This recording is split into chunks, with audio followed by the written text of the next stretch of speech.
يا جماعة احنا جايين بوبو بالطريق ان شاء الله. طبعا يا رب الله يتمم كل الامور على خير. يا رب. شو مش عارف. يا جماعة العيلة عم تكبر الحمد لله.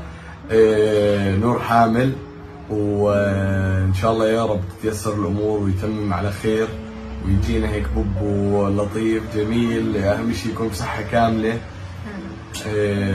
طبعا احنا حبينا نشارككم هذا الخبر، وبنفس الوقت حبينا نشارككم ردة فعلنا اول ما عرفنا الخبر.